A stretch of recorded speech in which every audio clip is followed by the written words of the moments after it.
You see the civil service vacancy, you made the application, then later you got interviewed, you receive your appointment letter, you enter, and later on in life, you have to exit. How do we do this? Good morning. I welcome you all to Life Matters here on Clock TV. Today, we are zooming in into the life of a civil service worker. And I have great civil servants who are coming to help us with this particular conversation. We want to see and zoom in into how their lives look like. Is it what we see from outside, or it's a bit different? I have here in the studio Planner Dorcas Valentina Amponsa, a senior planning officer from the Ministry of Local Government, Chieftaincy and Religious Affairs with Accra with the Policy Planning, Monitoring and Evaluation Directorate. I also have here with us Mr. Victor Quay, who works with the Pensions Directorate, Arts Controller and Accountants General's Department. As I earlier mentioned, we are looking into the life of a civil servant from entry to exit. My name is Beatrice Bampardo, and you are welcome. Hi, gentlemen and lady. You're welcome to the studios of Clock TV. Thanks for joining us. Thank you. All right. So how long have you been into the civil service? Almost 14 years. 14 years. Yeah, I got recruited, I think, 2013. Wow. Interesting. Please, and you, Mr. Quay? Almost 10 years. Almost 10 years. Yes. Wow. And normally people confuse between a civil service worker and a public service worker. Do you have a distinction? I know they are all government workers, but there's a slight distinction amongst them. Can you educate us a bit? Yeah, we are all government workers, as you see. The civil service is part of the public service institution.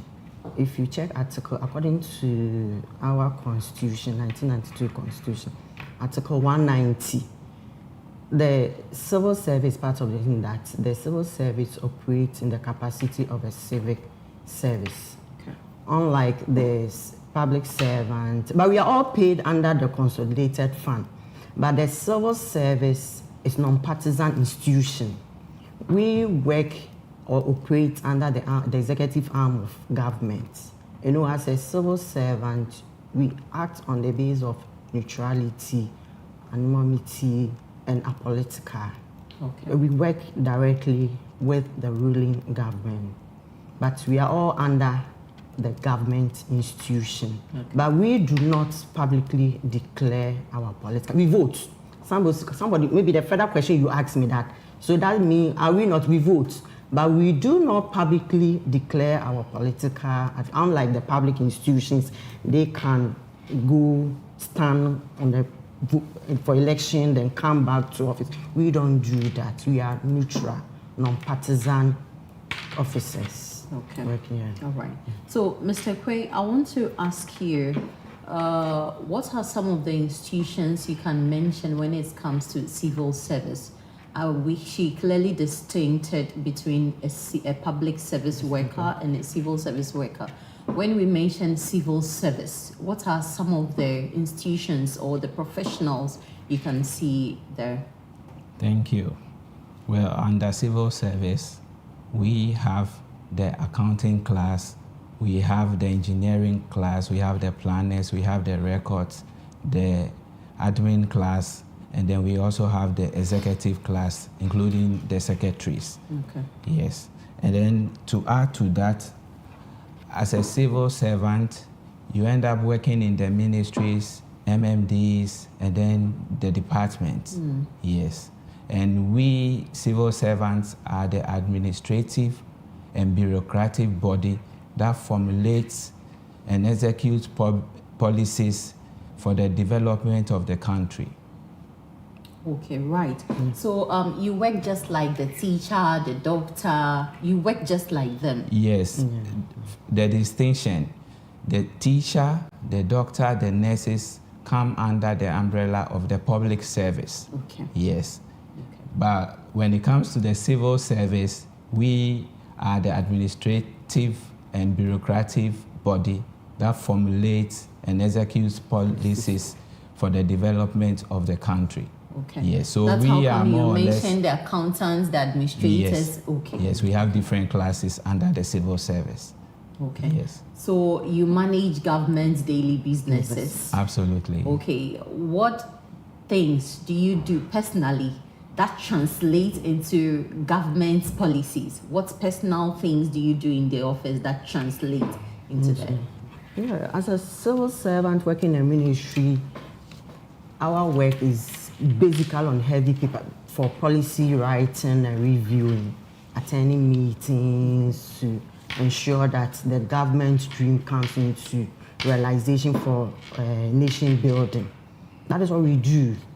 But we don't serve the public directly, Okay. but we work with other stakeholders so that the government policies will be brought into friction. Okay. So you are an admin or I'm a planner? planning officer. Okay. With the okay. policy. Okay. And you too? I'm with the accounting class. Accounting Yes. class. So what daily activities do you do that translate into government policies? Right.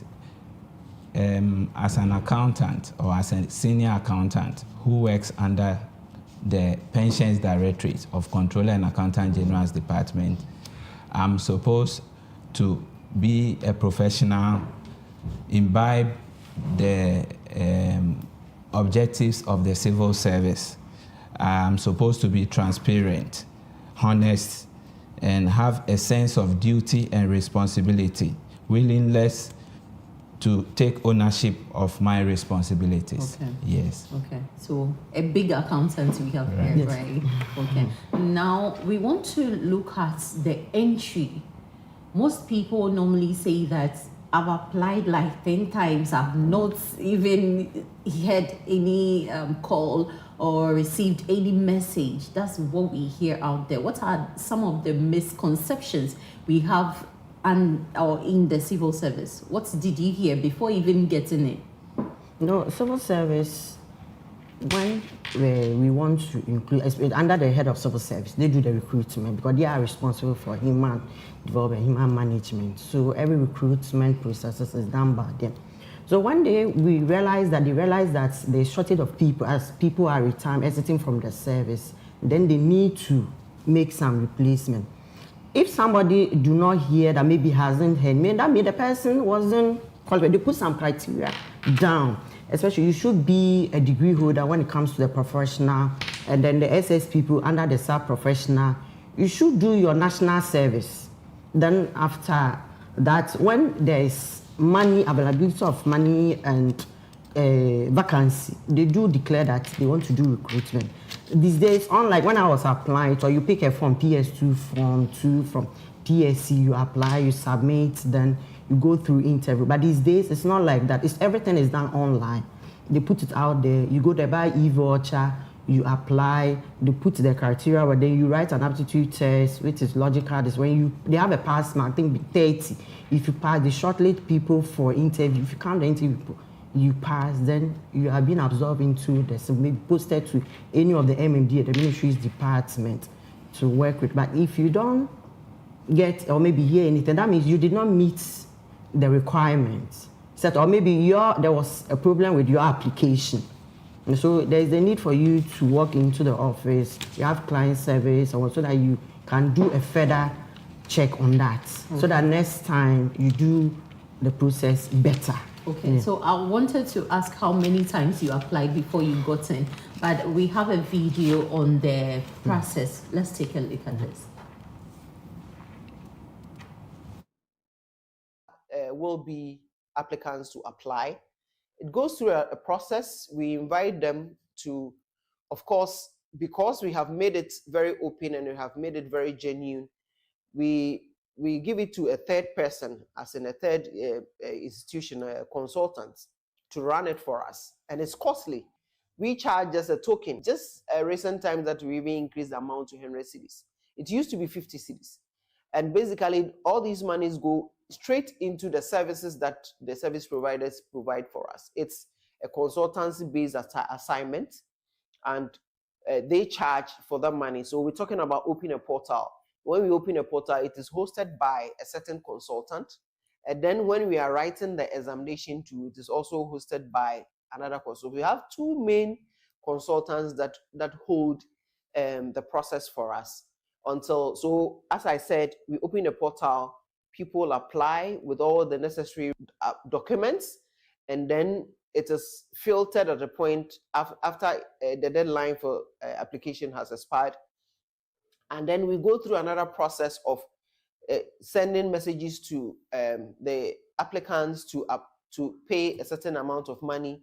And then when it comes to the examination, we also go through another process of getting them all the what they need in terms of when they will have to write the exams, how long the exams will take, and all that. The exams, everything we do are online. So it is paperless. That is what OACS is one of the very genuine reforms that we have gone through over the years. It is paperless.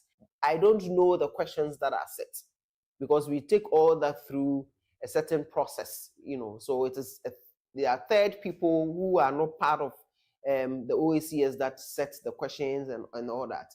And all these we have to pay for. And so you realize that once you go through all that and you write the exams, I am not there.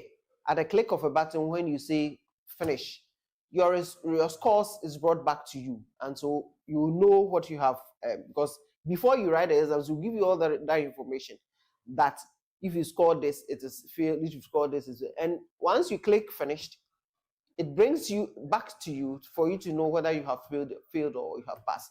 That is for the applicant, probably the second step. Now, the third step will have to be an interview that you have to undergo. In fact, we have to do all these because of the numbers that we receive. Now, there hasn't been an opportunity for the civil service to recruit fresh, as in bringing in fresh people, but we only replace.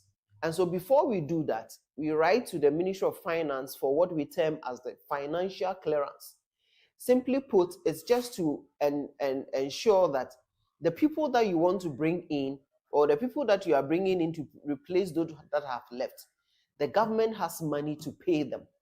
And so we need that. So almost every year when we have to go through this, we have a small number that we have to replace. For instance, they just ended one that we did last year. We had over 30,000 people apply. Now we had over how many? Almost 20,000 people writing the exams, paying to write the exam.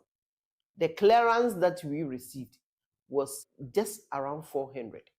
So what do? That is why we go through all these processes, so that we bring in the right kind of people, the people that have gone through the mill and have passed and have been able to achieve that. And so if you are out there, you write, and then let's say you pass the exams, but you come to the interview and didn't do well, I'll just encourage you to just keep on trying. I've had people come walk into my office saying that, oh, they are very happy because they have tried it about 3-4 times, and this time around they've had it. Here in OACS, there's an officer who walked into my office and said, nobody helped me, I tried it, and this is her third time she got it, and she's now working with us at OACS. My name is Antoinetta Klocho. I applied in 2017, the civil service job, and I went through the exam, and actually the first exam I failed badly, and that was the first time I actually encountered or saw how the exams was like. And after that, I've been trying every year until the year 2020, when I finally passed the exam. I didn't know anybody in the civil service. It is only with prayer and perseverance that I was able to pass the exam. And even then, it was in 2 parts. So I had to pass the first and the second. And by the grace of God, I did.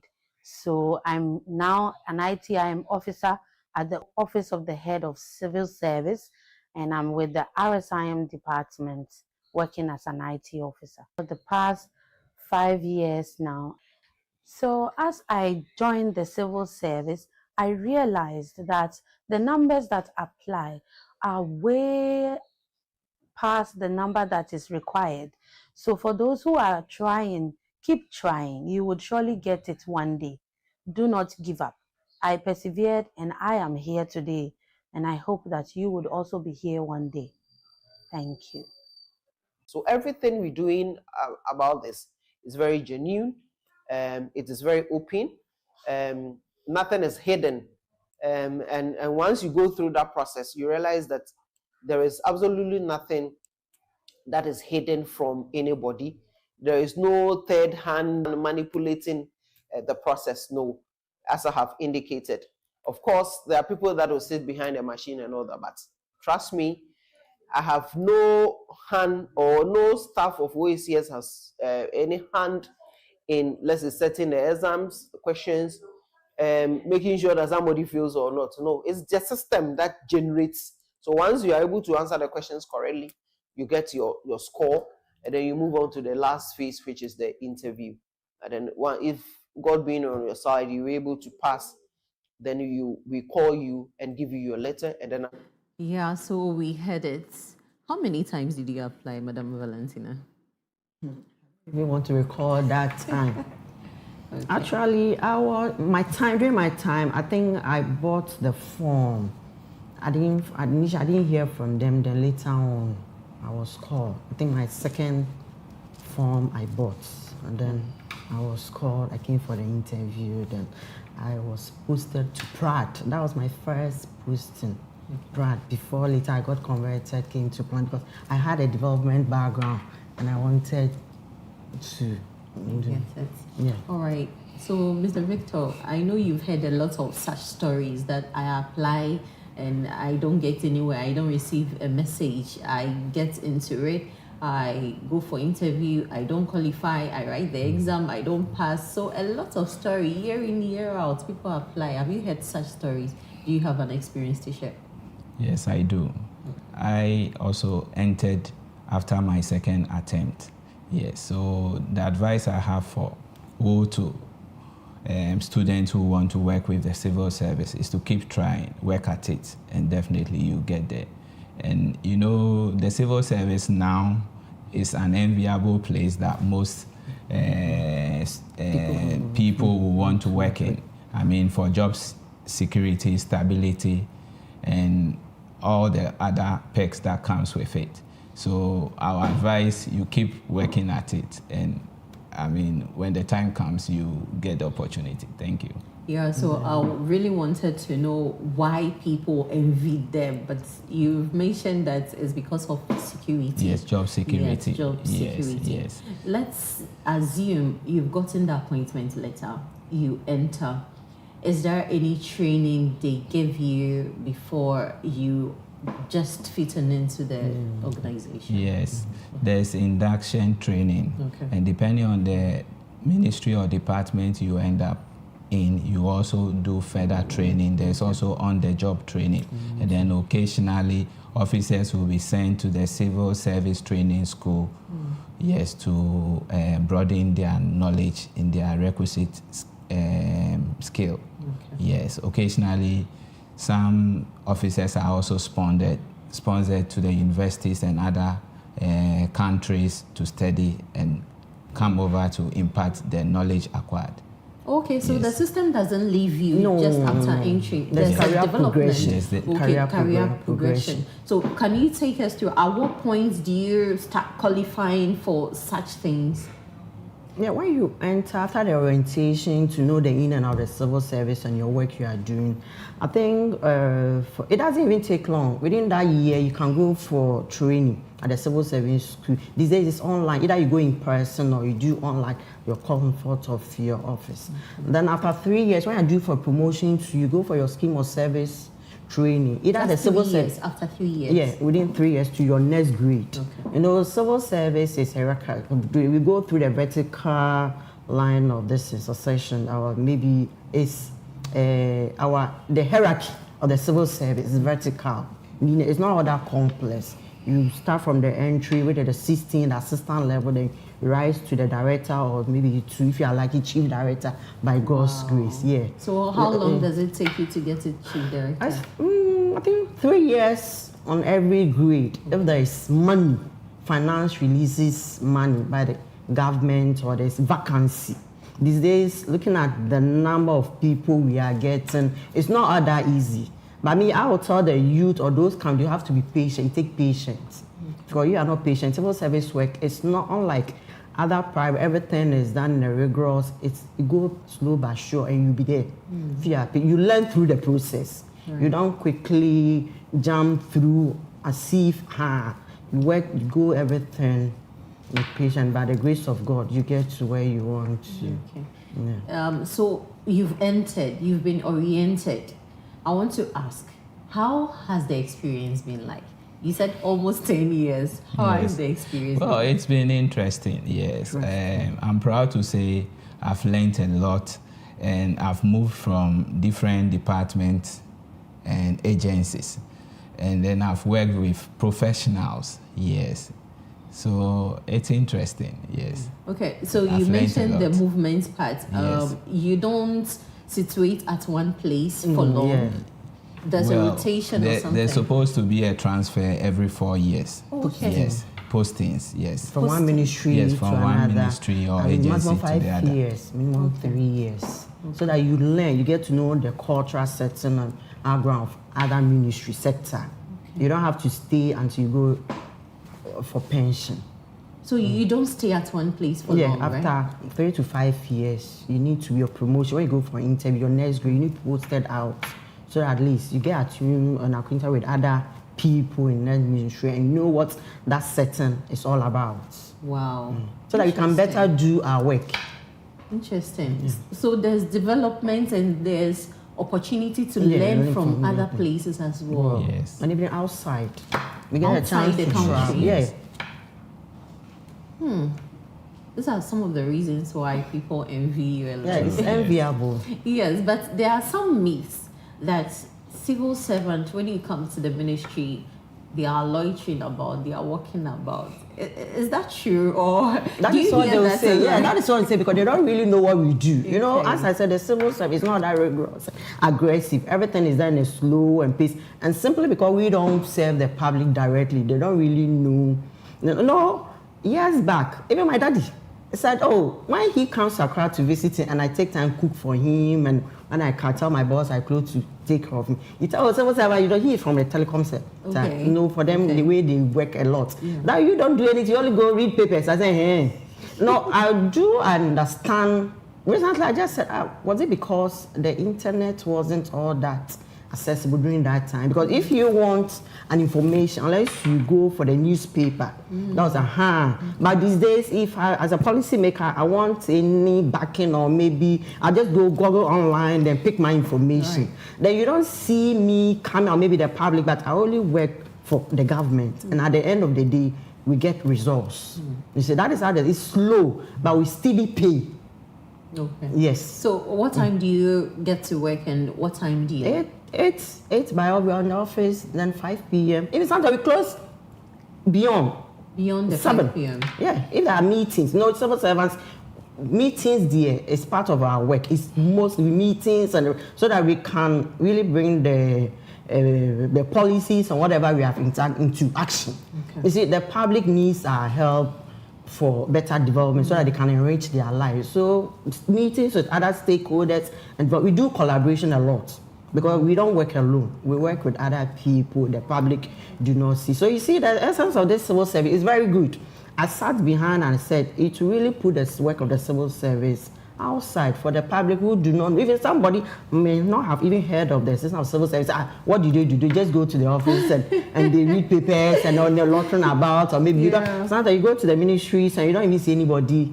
As apart from the political people, the people coming around, you see people. But for civil service, we always we sit down, they will look at, review our documents and write policies and review policies and other things so that we can implement the programs and projects we are ambition to do. Okay, Yeah. so you know, unlike the doctor who the the citizens can just walk to, unlike the nurses, they can walk to, the teachers who have direct access to the people. So they know these people are working and these are their professions, right? They don't really see you. All they see you is in nice suits and you're walking about the ministries. And what things do you do? What exactly do you do? I want to ask you, about 10 years in office, Right. what have you done that a citizen will say that, okay, so you do this and I receive this? What exactly do you do? Right. Thank you. Currently, as part of the CAP 30 verification exercise, the Controller and Accountant General's Department, Pensions Directorate to be specific, is holding a nationwide verification exercise as we speak. And that is to verify pensioners, CAP 30 pensioners on our payroll, to know those who are living and those who are passed on. So this is one of the exercises that we do to know our members, and by so doing, we end up cleaning the payroll by taking out ghost names, and then secondly, those who are not on the right grade or rank, we tend to, confirm all that. So this is one of the things that we do. Actually. Yes. Wow. All right. Before we come into the life of a civil servant, they said you are no longer civil servant, you are civil service workers. But 7 is servants. So let's take a quick break. When we come, we continue with our conversation.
Hello, you're welcome back to Life Matters here on Clock TV. And today our focus is on a civil service worker, and we are looking at their entry and exit, when you start and when you end. And I have here in the studio with me a planner and an accountant. They are great civil servants who we need to acknowledge because their works they outlined to us today. It's no joke. So I want to come to you, Madam Valentina. I know you are a mother, you are a family person, and I want to ask, how do you balance your work with family? How do you do it? Yeah, the civil service is such that you can balance life with work. It's not all that aggressive and slow. When you wake up, you have to take care of your family. You see, unlike some institutions, by the time the children wake up, and they come late when the children are asleep, but you can meet your children, take care of them, prepare their food, take them to school. Then even there is time, allows time for nursing mothers, I think 3 p.m., right? Yes. To close, take care of when they're nursing their children, to take them from school and close. But you need not be lazy. When work is given to you, you come and you do your work, you deliver, so that your boss will not hold you accountable. Right. Yeah. All right. So you would say it's easy in the service? Yes, as compared to being outside. All right. Yes. Okay. So you entreat every mother to Yeah, try especially for women, For we have women. it's good. It's Okay. All right. So overall, how has your experience been? We are looking at the general experience of a civil servant. 13 years. It's a big deal, right? it's not been easy. It's not been easy. What The are some of the pain, challenges? As I said, recruiting from my background, moved to a different field where I didn't know and I wasn't able to explore. I have to fight and maybe apply before later I was given. It's been challenging. I keep telling people you have to be patient, because if you really know where you are going, you have to be patient and persevere. As somebody said when we watch the video, prayer, it takes prayer every time. It's been interesting, at least. Not gone far, but with my little experience, I sit back and I thank God. Not all people. Even working with the executive arm of government is something I look and I say I'm proud, because with the recognition I get, when you go somewhere, you tell them you work in this ministry, you work what, even sometimes the ministers, they come into our support. If you need something, our directors, they are there to help us. You see, it's really nice So, and pleased to work with. Really? Yes. Okay. So you said it's have positive impact on our Yes. daily lives because of the career progression. You made a mention of security and job and all that. So personally, you develop actually Yes. as a civil servant. It's not how people see it. You develop. Yes. But I want to hint on some of the things we do and tell people that, Charlie, we are also there. You can compare us to a doctor. We are also there as civil servants. Without us, the executive arm of government will never function. I want to ask you, there has been developmental projects, government developmental projects. Government comes in, government goes out. You are saying that we are neutral, we are apolitical and all that. How do you adjust, when a new minister comes, you as a servant or a public service worker, sometimes it's difficult to take up when you have a new leader, adjusting and all that. How have you been able to do it? I would take you. Civil servants are supposed to be neutral and act professionally, yes, and also be very accountable. So you are there for the nation. I'll give a very good example. During the transition of government, there is a gap, and it's the job of a civil servant to manage that gap. Right. Yes. Right. During the transition period. Yes. Okay. So sometimes citizens experience delays when I come to your service or for your service, we experience passport office. I'll mention DVLA, Registrar General. So these are some of the places we occupy, right? And our relationship with the citizens are not sometimes felt because of the misconception they already have that you come out and we see you around doing nothing and all that. So already before they get to the institution, they have that. So you not serving them or meeting their expectation or the time frame they were expecting you to give sometimes is a bit of a challenge. How do you relate with them? Are you taught some human relations skills that you are able to? Do you relate to them directly, especially with you in your office? You don't, but yes, you we do. Yes, you do. Yes, we are trained to always put customer first by meeting their needs and aspiration, and then that of the government. You haven't encountered any citizen well, I mean, we are in real life situation, so definitely there will It's be bound to excesses. happen. Exactly. I do appreciate there are challenges, but then we try as much as possible to give out the best. Yes. Yeah, I want to add to. Please I go think let's look at the system. You see, if you apply for driving license today, I think there has been a lot of transformation. We do commend the people for doing, because my public sector, we were into reform. So a whole lot of, I wasn't working on that shadow, but I could see a lot of transformation and things have gotten better. Now that we have gone paperless. Unlike before, it would take several months, but I think it's now reduced to 2 weeks. If you apply for whether passport or less than some hours, you get. You know, when you apply, I think your document will have to be reviewed and look at whether the information that you have provided is correct or not. Because somebody can take somebody's name and details and apply. So I think the public should be patient whenever they apply for that services should be rendered onto them. They should understand the process because there are a whole lot of people you are working with. Maybe you go and apply online. There's somebody also has to look at the document and see if everything is in the right process. Then the information will be given. If unlike you may even get a problem somewhere. So the public should understand. If they don't understand, they should come to us and we'll explain. Rather than sitting at home and talking that they don't do anything about the whole lot. Okay. A lot. We are into policy. So whether for the teachers, the health and the rest, we do policy direction for them. Okay.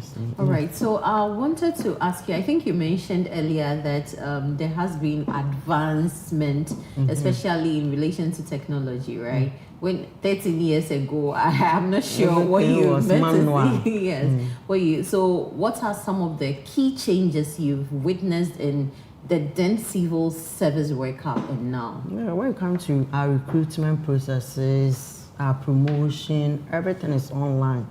We don't, even though civil servants handle paperwork, but when it comes to it's paperless, you go online. So there's no human factor in that somebody will have to alter. Maybe you come, if you qualify, you qualify. If you don't qualify, you don't qualify. So now in the system. Yes, the system has changed and we are still working on it. Okay. Yeah. All right.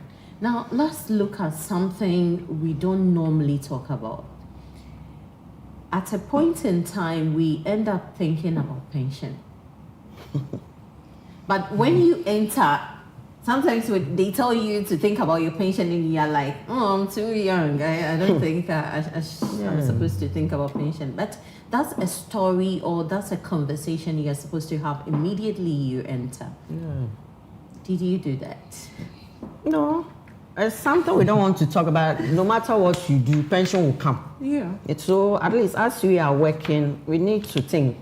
I could comment this in the class. Sometimes they do a program and I come planning for pension, at least to prepare myself towards the tax ahead, so that I don't wait until when I get to that period and I've not planned. So I need to start planning for now so that when it's time for me to go, I exit peacefully and enjoy my pension. All right. So you work with the Pensions Directorate, and Absolutely. you've seen a lot. You've experienced a lot of people. You've seen a lot of documents. Sometimes you see the figures and you're like, how is this person going to survive on this? How is that? How is that? What experience have you gathered so far? Yes, like my sister rightly said, in civil service, one transformation has been the e-pay slip. Yes. A lot of financial organizations will tell you that if you are a civil servant, you can easily qualify for a loan. So whilst in the service, it pays to go for loans, to buy land, to start building. In fact, our labor union, that's CLOCSAC, has a lot of, loan facilities Yeah. for civil servants. So I'll endeavor all civil servants to patronize their services. Yes. Okay. So whilst in the service, you can buy a plot of land. You can even apply for a loan to buy building materials. And there are also staff loan schemes in the different MMDs and ministries that you can also access. And 6 months prior to going on pension, OACS will write a letter to you informing you of the pension. But prior to that, you will be invited over for a seminar on pensions, how to manage your life. And immediately you go on pension, you qualify for a lump sum, that's the tier 2. And then the tier 1 will be for the monthly pension allowance that you receive till God decides to call you. All right. Aside that, we also have the tier 3 that you can also patronize. So when you do all this and you manage your life well as a professional or as a civil servant, you are secured for pension. Okay. But you made mention of loan. I wouldn't advocate for civil servants to take loans because already what we get is not enough. And when you are planning for your future, when you start and take loan and all that, is it advisable to even take loan? I know at a point in time you need it. Yeah, we need it to support us. At least the money we receive is not enough. So at least if you are paying school fees, bill, you need some support somewhere. And normally we always run either to the banks or CLOCSAC for some amount. But is it advisable? Does it affect your lump sum in a way? No, not at all. Really? Yes. Okay. It doesn't affect your lump sum. Yes. Okay. I'm trying to understand something. So the documentation, I want to know, assuming someone enters and last maybe at the age of 40. So 40, you get to pension at what age? 60. 60 years. Yes, Okay. 60. 60. So 20 years. Right. So if you, let's say it's an entry level, Okay. probably it's a degree, right? That's the Right. entry Yes, level. yes. Professional level. Professional level, Okay, yeah. okay. So let's say the person took loan, or let's say the person has 20 years before exited. 20 years you've taken loan from, but now you are saying the loan doesn't even affect your lump sum. Absolutely. Okay. Yes. Okay. I get it. But it depends on how long you've been there, right? Yes, and then your progression as well.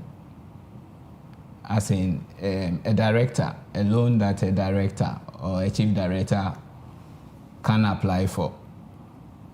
Assistant director will not be able to get that quantum. So it depends on your take home. You are talking about the loan. I'm Yes. talking about the lump sum. I want to see how much we take home. So it's differs from director to entry. It differs, right? Yes, it does. I believe so. You believe so? Yes. You haven't. Yes. Okay. So this is related to the number of years you've been there. Yes, and then the position you also held. Okay. Yes. But at every 3 Equivalent years, to your salary. Yes. right? Yeah. You said something. No, I said it should be equivalent to your salary you earn. You earn. Yeah. Okay. So if you enter with a master's, does it differ from someone who enters with a degree? I don't know. Civil service is with degree. I think the entry level requirement is degree. Okay, right. Let's talk about pension and preparation towards exit. It's always a challenge, especially for our fathers who are home now. We saw some time back they were on unrest, calling government to make payments of some tiers they put down. Doesn't this shake you as civil servants in a way? We do. Sometimes I look, I say, I also find myself in this, as we are aging, that is where sickness is and a whole lot of things. So if we do not plan properly, that is why the government must help us plan for our pension so that the monies that are being set aside will be given to us when we go on retirement and we have nowhere or maybe means of, apart from relying on our pension monies.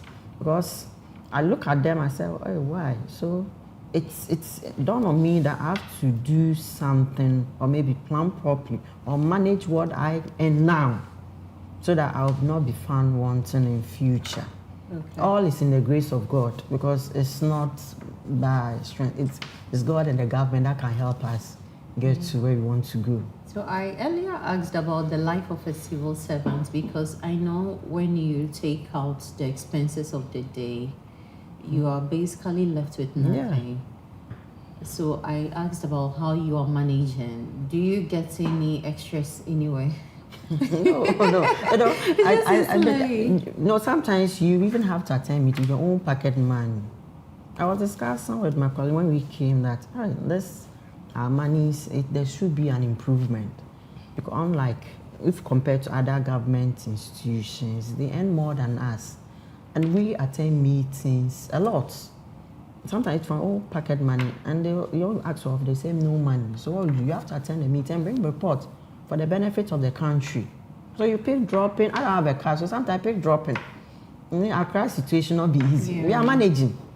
So all the time when we go down on slavery, we ask God, touch the president, touch the government, so that they do something for the civil servant. Because our work entails, but people do not really see what we do behind.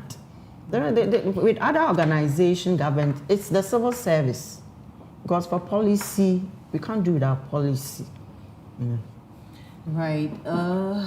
We are just hoping that the emolument committee would do something about the salary structure and we'll all enjoy just like the other services, right? You've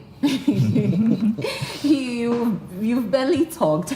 I know you have a lot to say, especially in relation to the work you do at the Pensions Directorate. Yes. What exactly do you want to say? Okay, basically, Cap 30, that is, Cap 30 pensions fall under the pensioners who fall under Cap 30 are the services. So the military, the police service, immigration, audit service, judicial service, Ghana Atomic Energy, CSIR, and the like. So basically when they go on pension, we'll have to process their gratuity. And then we'll also put them on their monthly pension allowance. Should in case, in the situation, a soldier or a police die in the line of duty, we will have to process their entitlement for their widow. Okay. And then if they also have dependents. So basically this is what we do. Yes. For your department? Yes, for my department, under Cap 30 pensions.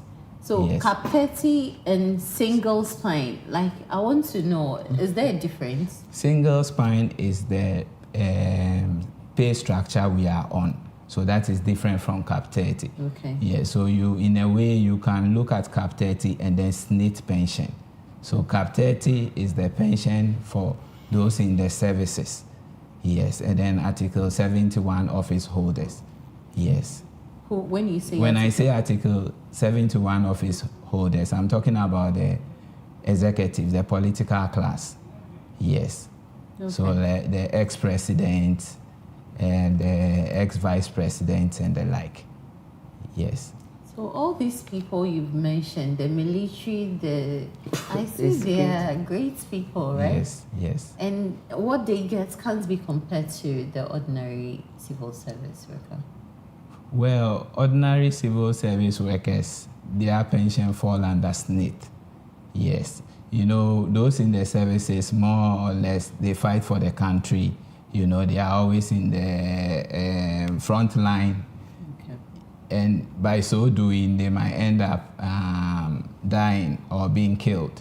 And when that happens, who takes care of their dependents? So these are some of the prestige that comes with working under the services. All right. Yes. All right. If I can add something. Let me, you come in. So I want to inform viewers that our phone lines are being opened. You can call into the show if you are wishing that you apply to a civil service position. Maybe you can call and they will get answers to you.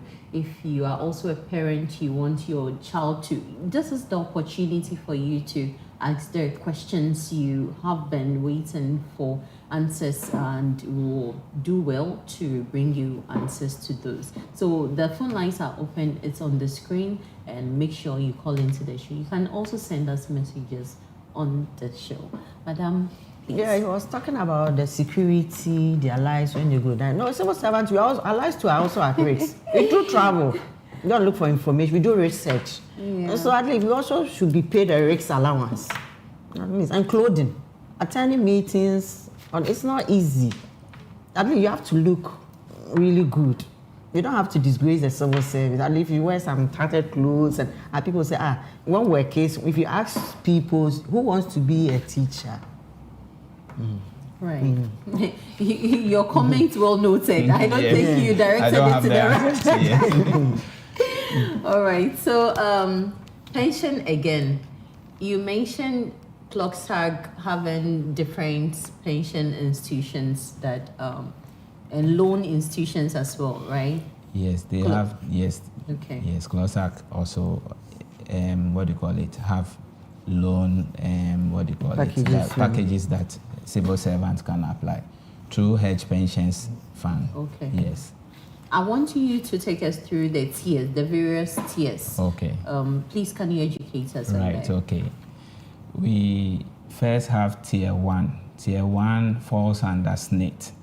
So basically, when one is in employment, part of the person's salary is deducted, and SNIT invests that funds so that when the person goes on pension, the person can be receiving monthly pension allowance till they pass on. Yes, and then we also come to the tier 2. Tier 2 is being managed by private pension funds. So under civil service, our private pension fund administrators happen to be hedge pensions trust. Okay. Yes, yes. And then we also have the investment one, which is the tier 3, which is termed Pimpam Safe Fund. Yes. You can also invest into that so that when you go on pension, you can lay claim to your investment with them. With the tier 2, when you go on pension, you'll be given a lump sum. Yes, that's the gratuity. All right. So the tier 3 is not so compulsory. No, it's not compulsory. It's not paid by the institution or organization. No, that is not paid by the institution. So after they've deducted your tier 1 and tier 2, you will decide that I want to go take. for the tier 3. Okay. Yes. And they will deduct from source. Yes. When you give them the go ahead, it will be deducted from source. I think Right. the contribution should be maximum 15 years. 15 years. Yeah. All right. So I learned we have a caller on the line. We want to listen to what he has to say. Hello, good morning. Thanks for calling into the show. Hello. Hello, good morning, sir. Thanks for calling into the show. Sorry, we lost that caller. Please try and call and send your comments, your messages, your questions, especially, and we'll find answers to that. Madam Valentina, you were saying something. You Yeah, said 15 years.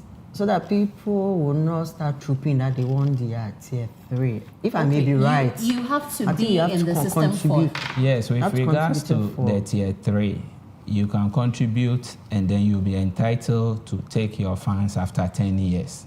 So it's a cycle. You can decide to take your funds after 10 years or reinvest that funds. So assuming you are embarking on a building project or you want to buy a vehicle, you can easily come for part of your funds to use for that purpose. But tier 1 and tier 2, you don't touch it Not at until. all, yes, unless you are invalid, so that you can no longer work. That is when you need a medical report to apply for that. Yes. Okay.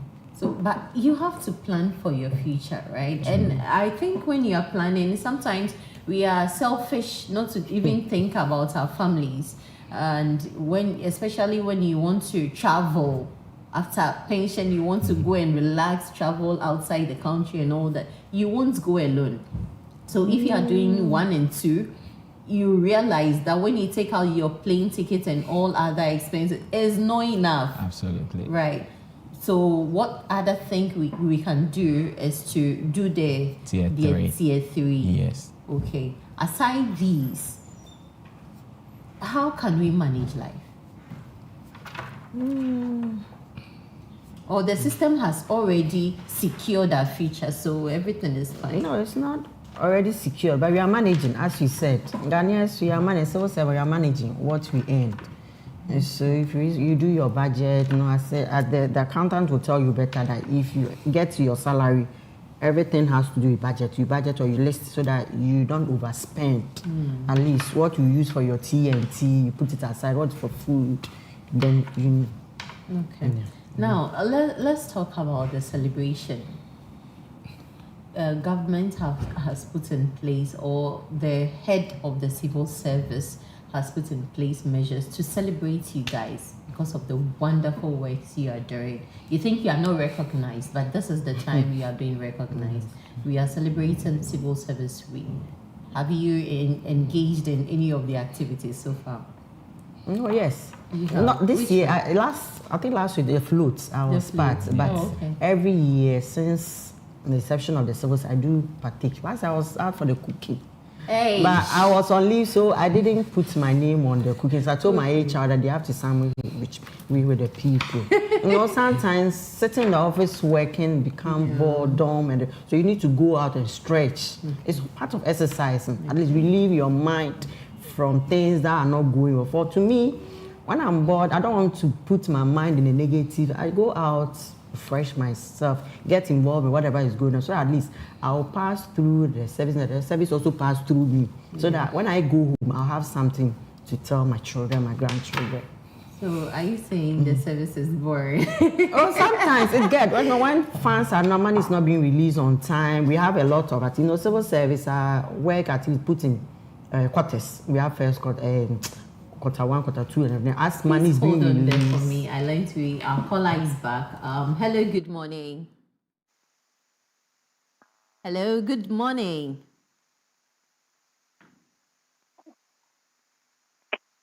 Hello, good morning. If you can hear me, what contribution can you make to the show?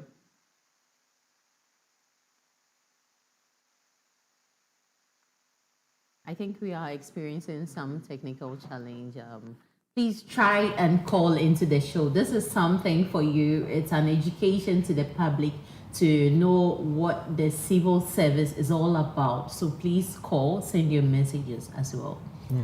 All right, so you were saying something. Yeah, I said when the office It's not is boring bored like and that. there's work, whatever we are doing, it's money that we have to use and push it. So if we have listed the activities we want to do for the quarter, and money is not released on time, because sometimes you go to the office, do you want to tell the rest of the day becomes one, unless you find yourself doing something else. Could that be the reason why you see people loitering about? That means their monies are not in. Some may not be civil servant. No, people come around, do their own selling, and the rest come for visits.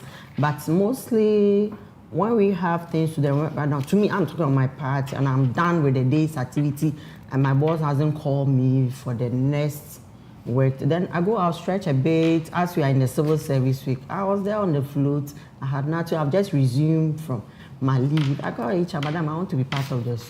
Then we organized people, then went. At least at the end of the day, we're refreshed, we're happy. Came back to the office, said, there was something small we did, and that was it. All right. So I'll come back to you whether you've experienced any of the activities, but I want to ask, you mentioned of career advancement. You mentioned that you were posted to different places as well. Yeah, I've been to Did any of the departments change your path? Because you entered with a qualification, right?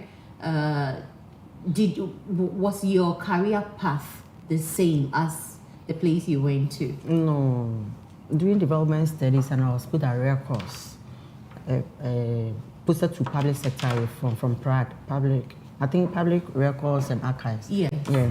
So it was there from, so as I was doing my master's, there was no correlation.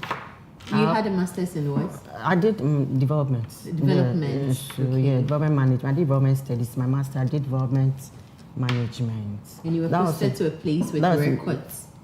My first posting was degree when I entered the service with.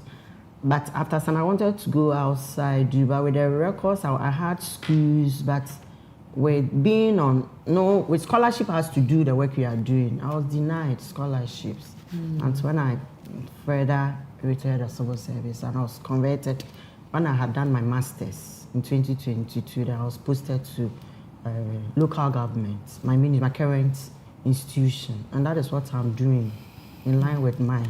Okay. Yeah. So now you're a planner. Yes. What exactly do you do as a planner? Policy, go on monitoring and review concept and projects and the rest. We attend meetings with other stakeholders, both local and international, all in the name of national development. Okay, all right. So she did mention of some scholarship. I know you mentioned that earlier. Yeah. Have you benefited as a civil servant? Okay. Currently, no, I've not applied. Okay. Yes. But when you apply, there's But- a possibility of rejection, right? Yeah, when you meet all the criteria. You are qualified. It's automatic. There's constraint with scholarship secretariat.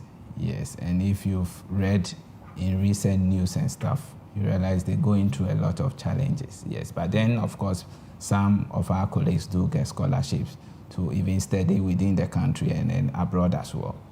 Wow. Yes. So there are opportunities. There are opportunities, there. a lot of opportunities. What With are my case, I saw being from a development background and working in the records listing, there was no correlation because I wanted to go and do a development course. Okay. I had the schools, I had UK, I had Netherlands, but the problem has to do with NUFIC. What is NUFIC? Yeah, this Dutch scholarship they do give.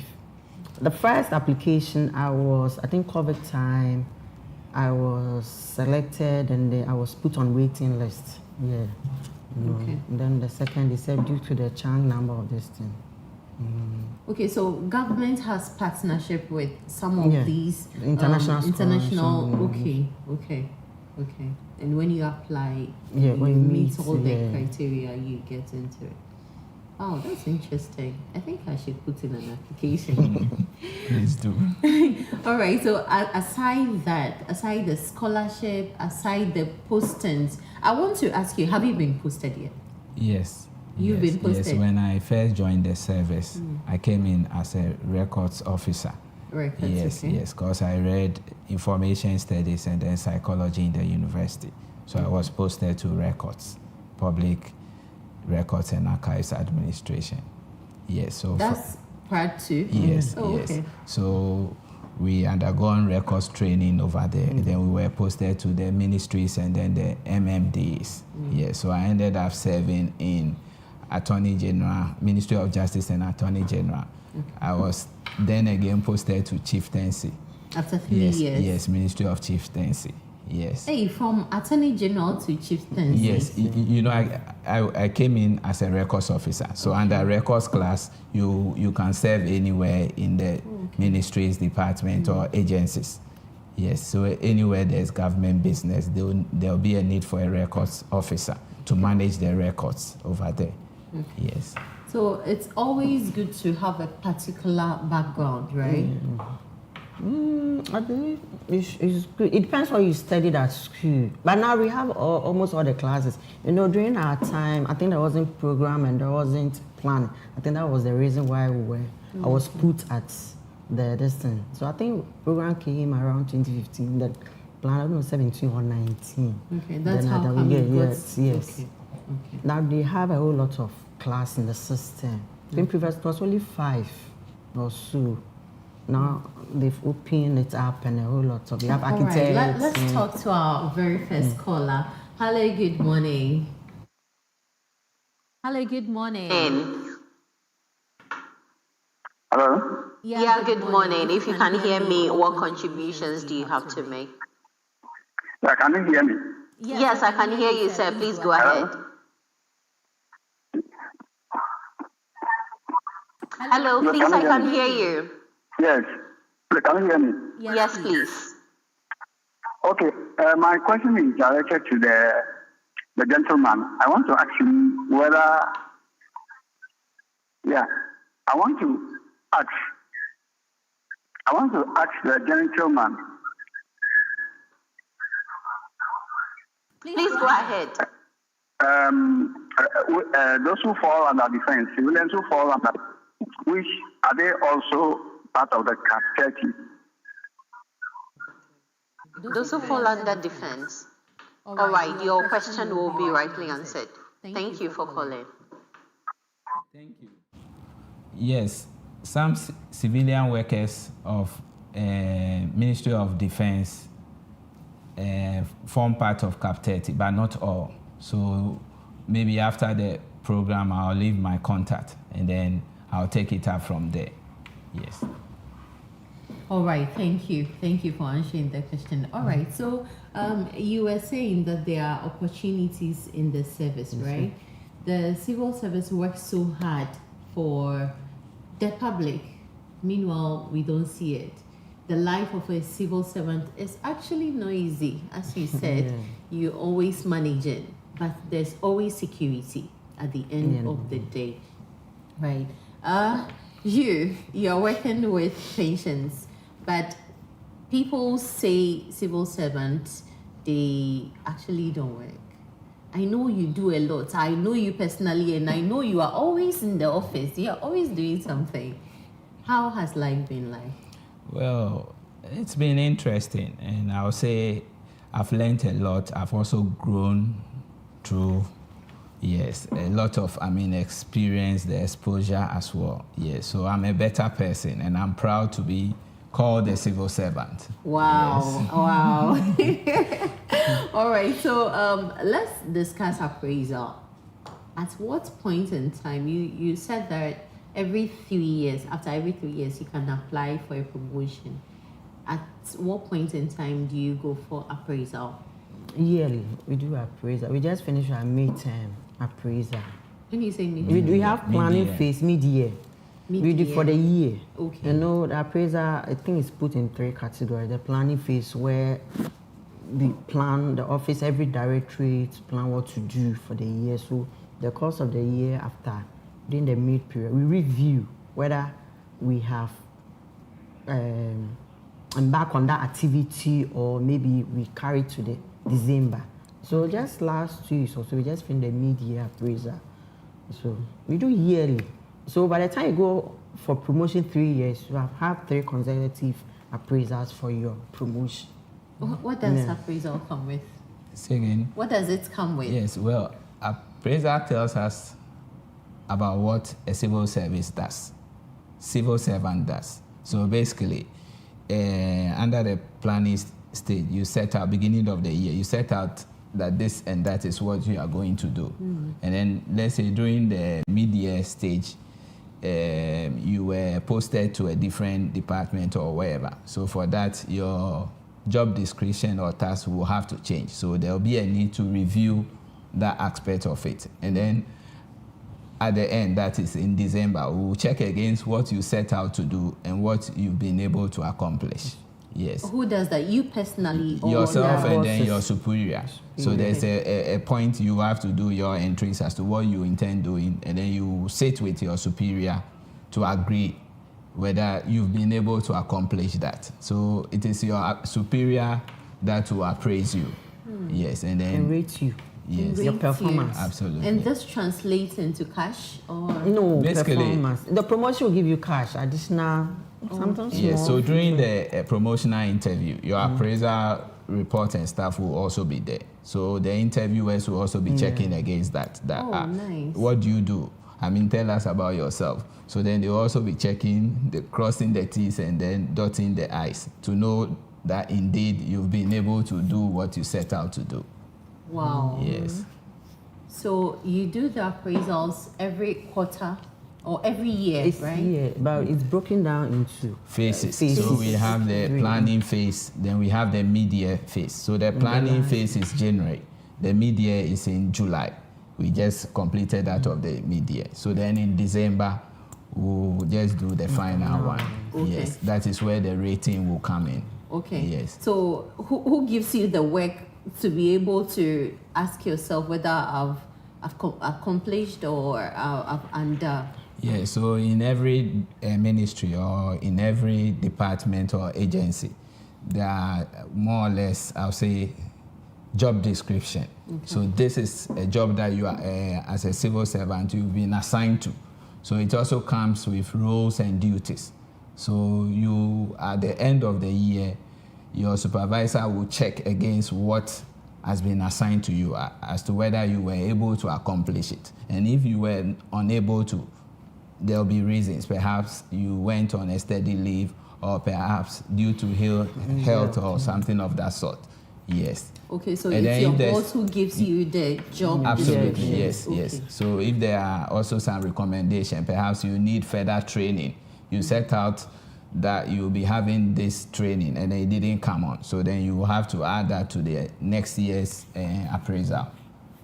Wow, that's a lot. And I want to ask, sometimes they say we don't do anything, but we say we do a lot. What's the checks and balances? You know, they've given you the work to do. It is up to you to sit down to plan. So every day I'll do this bit. At what do you do? Is it your boss who you have to report to every day, daily or weekly? Because they are still seeing people around. When it's like 2 o'clock, I see people, they pick their bags and go. So what are some of the checks and balances? Do you do it personally, or is your boss who tells you what to do or the responsibilities you have to accomplish in a particular day or week? Right. We have job descriptions. We come out with weekly or monthly reports as to the task that has been assigned to you. So in a way, these are some of the checks and balances. We also have attendance monitoring system. Yes, that has been put in place. And there's also a reward system. People who staff who end up doing overtime will always have reward for that. You have not spoken about your challenges. What are some of the challenges you face in your line of work? I mean, though the job is rewarding, but then there are some challenges. And one of our challenges has to do with equipment and working tools. Yes, I know the government is really doing a lot, but then we will beg of them to do more for civil servants. Yes. Okay. Yeah. So you mentioned that we've moved from the paper to paperless. Yes. I think that's an improvement, Yes, right? True. Then you mentioned the clogging machines. Absolutely, Yes. yes. So those are ways to check that we are doing exactly what we are doing. Then you mentioned the appraisals. Yes. If there are no appraisals, people will end up doing anything anyhow. Yes, So- and the appraisal is also, to add to it, it's also electronic. So now it's not paper. Yes, so we do it online. Wow. Yes. Wow. So when you go to the offices now, you realize the papers we saw Yes, then yeah. have reduced, right? Entirely almost. So we have computers in the system, no longer typewriter, no longer files, accumulating dust and all that. We've moved from somewhere, and we are hoping, as you said, you are calling on the government. Yes. Right. The life of a civil service worker is a long journey. 13 years. In how many years do you think you exit? How many years are left? do you sometimes think about that? Yeah, I do. Does it scare you? Not really, but it cushions me to plan as I'm working, to be vigilant and plan, and to leave impacts. And to leave impacts. That's Yeah, key. because whatever I'm doing, so as a policy maker, whatever policy or maybe actionable plans I come with should make people happy. At least, not for myself, it's for the citizens. You see that we are working for. So whatever then I come should make sure that at the end of it, when it is implemented, whether projects, policies or programs, the people should be happy and should be ready to accept. Yeah, that is what I do think about. So that when I'm not around, at least I'll leave a good mark. Okay, so I know from the beginning of the conversation you've been mentioning policy.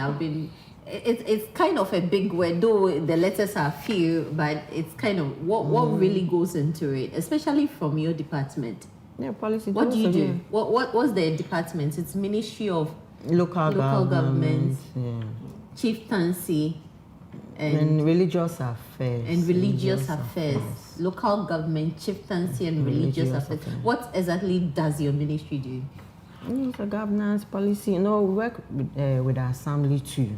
So the dreams maybe the government wants to achieve, we translate into written documents. Okay. Yeah. So for instance, let's talk about maybe a constituency may need water. Maybe the government wants to, like this push thing. Yeah. You see, we go and see how best we can provide better rules and whatnot for the people of Ghana. So we do it with other people, institutions. We come together and we do with the community. We go into the constituency or maybe the district and to also take their input. We don't impose onto them. Rather, we seek their consent on what should be done for them. Then we'll translate into written documents backed by law. So that's how come you said you normally go on field? They've got monitoring. It's something to assess what has been done.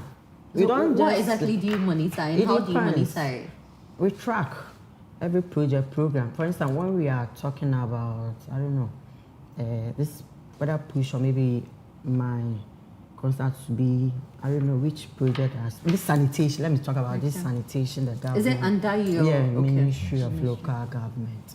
You see, we don't just write and maybe give it to assembly to implement, but we really go onto the ground, to the field to assess whether whatever we are giving to them really implement and they are doing it the right way. You see, for the people. So at least we'll have a clean country. That's what we do. We go on monitor track. We do post-evaluation. And even those implements, we assess them, whether they are capable of doing that. So that monies and time will not go waste. Okay. That's your job. Yeah. This- Not my ministry. Your ministry, that's what you do. You do monitoring Yeah, and all that. evaluation, But yeah. it's Ministry of Local Government, Chieftaincy. And When you religious say- affairs. When you say chieftaincy, like what? The exactly traditional do you- authority. Okay. Yeah. They play parts in your ministry. Yeah, I think it's the merging of the ministries. It was brought under the Ministry of Local. I know where we talk about decentralized at the grassroots level. The chief too has a say in national development, peace and security. So we also work with them, so that at least at the grassroots level, the community, they also maintain sanity.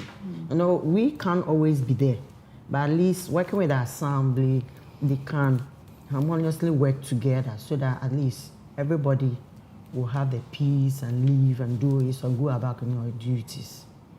All right. So earlier you said that some allocations are given to you.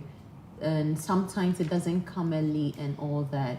But we now see we have religious affairs under you have chieftaincy Chieftaincy. under you, And the local government. and local government under you. But this local government, right, is separated from your ministry. They're all in one building. You're all in But one I think, building. I don't know whether divisions or so. But So when that we have the money department there. When that money comes, does it go to the chiefs and the religious bodies and They all have that? their own session when it comes. The minister, and Okay, the chief you are director. not. They, You yes, are not I'm part. not Okay, part okay. of that. You are part of local government. I'm in the building, in the institution.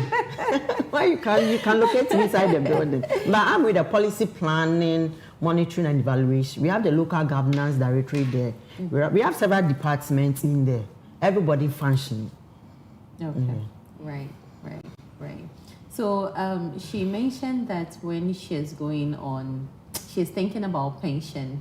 She sometimes thinks about how to make impact. True. I know sometimes we are given subordinates, like people to work under us. Yeah. And as human as we are, we sometimes don't want to impact for someone to maybe overtake us or take our positions from us.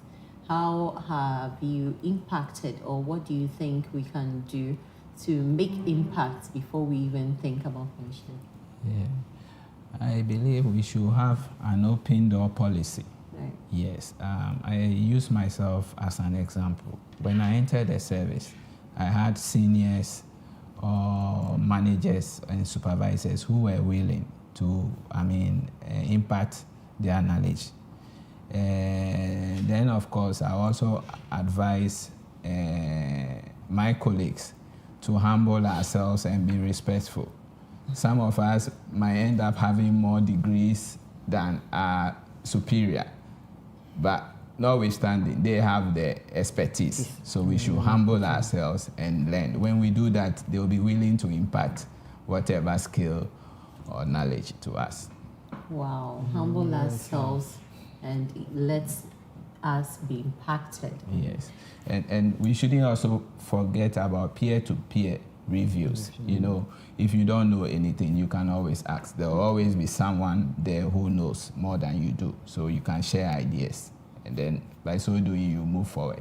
These are all the opportunities, some of the opportunities we have to.